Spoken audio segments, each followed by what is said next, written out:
Bonjour à tous les amis et bienvenue dans la chaîne YouTube Les Trotteurs ma passion, direction l'hippodrome d'Anguin pour le quintet du jour. Le prix de Grigny est à l'étude en Réunion 1, course 4, départ 18h, parcours de vitesse, course européenne, 16 partants. On a fait le plein, ça fait plaisir parce que des quintets à 8 partants ou à 12 ou 13 chevaux, c'est pas très agréable pour les puristes des courses hippiques. On revient sur les résultats du week-end. Alors samedi et dimanche, dans le quintet, on est deuxième, quatrième, cinquième. Mention spéciale pour dimanche parce que le jeu simple passe dragonné à 15 contre 1 qui nous a fait 5,30 € placé online.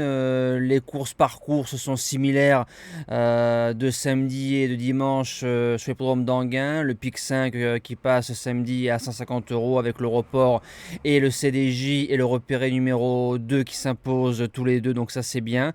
Et dimanche on a nos deux repérés, repéré numéro 1 et repéré numéro 2 qui font l'arrivée du côté d'Anguin.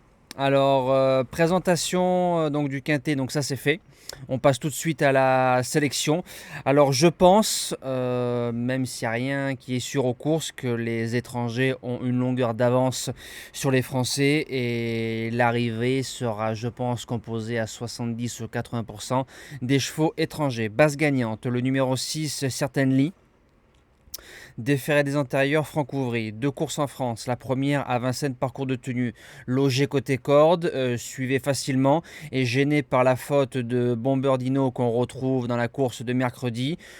Je pense que si il avait eu la ligne droite, il aurait fait 200-300 mètres de classe. Derrière, à Lisieux, il a bien couru, numéro en deuxième ligne, a bien démarré, a pris la corde facilement, s'est fait couvrir, a eu une bonne course quand même dans l'ensemble. Et quand Franck Ouvry l'a décalé en le débouchant, il a croisé le lot en 2-3 coups de patte et les mains fermées.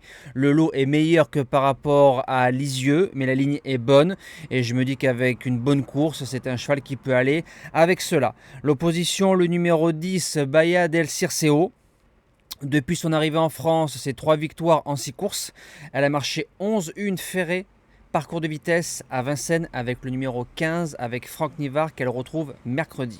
Elle a battu Noubamom qui a ensuite fait un truc sur l'hippodrome d'Anguin dans un lot moins fort.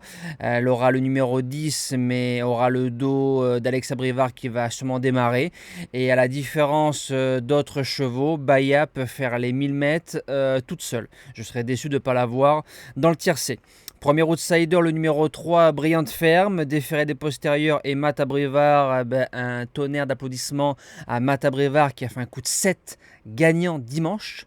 Je crois, si je dis pas de bêtises, le seul coup de 7 c'est Jean-Michel Bazir qui l'a fait et Johan Le Bourgeois qui a fait un coup de 6 à vérifier, donc bravo à lui. Le cheval, il lui a fallu 2 courses en France avant de prendre ses marques. Derrière, c'est 3e, 4e, 4e, 1er, place de 4e. Donc ça, c'est magnifique. À Lisieux, je pense qu'avec Nivard, s'il avait été un petit peu plus gourmand avec notre cheval du jour, Autun qui avait fait 3e à 10 contre 1, on aurait échoué au pied du podium. Il est très fort dans une ligne droite, a déjà fait 3e sur ce parcours-là, avec une bonne course. Il ne sortira pas du quintet. Deuxième outsider, le numéro 4, Staro Morito. Il nous rappelle de bons souvenirs. Le 8 juillet, on le touche en couplet gagnant placé avec Jason Dragon, qui était notre jeu simple, course par course, qui s'impose à 5 €. Et Staro, qui avait fait 2e à 25 €. Un couplet qui avait chanté. Derrière, il a gagné sur l'herbe. Le lot est plus fort que par rapport au 8 juillet, mais il a été drivé vraiment offensif. Donc je le vois prendre une belle place dans cette épreuve.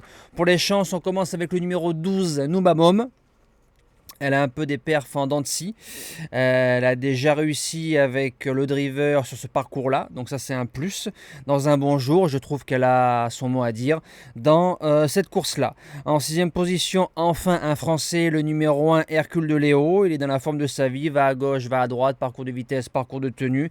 Il est très fort sur un sprint. Maintenant, il affronte un lot plus fort. Mais comme on dit, la forme prime la classe. En 7e position, le numéro 15, Benvenuto Par. Il a fait sa rentrée 7e le 30 juin.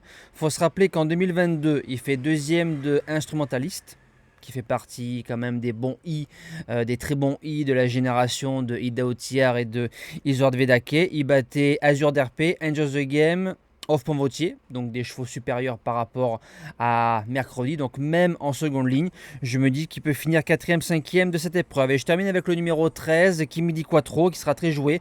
Peut-être un favori un peu fragile, d'où la drive d'Éric Raffin, qui est très souvent très joué parce que c'est le seul qui dort en titre.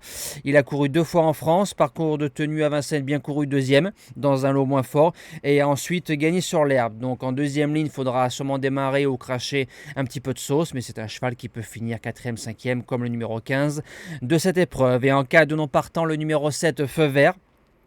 Peu de référence, parcours de vitesse, numéro un peu à l'extérieur. Les chevaux de Monsieur Brouillet sont toujours très durs, sont souvent très bien présentés, avec pas beaucoup d'artifice. Il a battu un certain Giant Madrid, qui a ensuite gagné le Quintet de Vichy et qui a ensuite regagné. Voilà, je me dis que dans un champ réduit, pour finir 5e, pourquoi pas. Et nous, il rentrera en 8e position de la sélection en cas de non partant. Je vous dis à demain pour le Quintet d'Auvillers. On retrouvera les galopeurs. Passez une belle semaine et bon Quintet à tous.